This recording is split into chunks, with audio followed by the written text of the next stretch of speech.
This base houses the Sudanese Army's engineering corps in the city of Omdurman. For nearly 7 months, it was under siege by the Paramilitary Rapid Support Forces, or RSF. But in recent days, the army was able to break through and deliver supplies to its troops.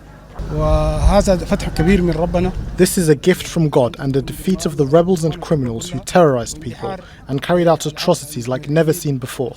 This is the first phase. The war will not end until Omdurman and all of Sudan is cleared of the militias. The streets near the base are scarred by the battles fought over it. Buildings destroyed by artillery fire from the RSF when it tried to seize the base. Barriers built on roads to keep the fighters away. The paramilitary group has been fighting the army for control of Sudan for 10 months. Its fighters were stationed in districts surrounding the base to prevent weapons and ammunition from reaching the soldiers inside. But in the past few weeks, it's been forced to retreat from some areas.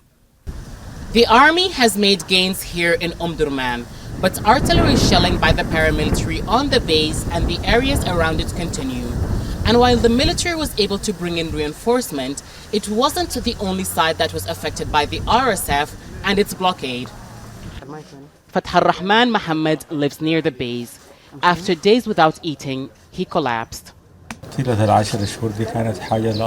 past 10 months have been indescribable. There was hunger, there was sickness, the shops were burned in the shelling. People weren't allowed to bring us food or medicine. The RSF prevented people from going to the market. They either rob you of your money or kill you.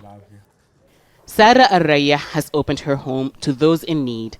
She says the lack of supplies wasn't the worst thing about the siege. There was intensive shelling to the point that people couldn't walk around. Heavy weapons were used. There were weapons used which we didn't know the names of and couldn't identify them. We lived through tough times. People would be cut to pieces for walking on the streets, looking for medicines. Kids lost their parents in front of their eyes. Parents lost their children.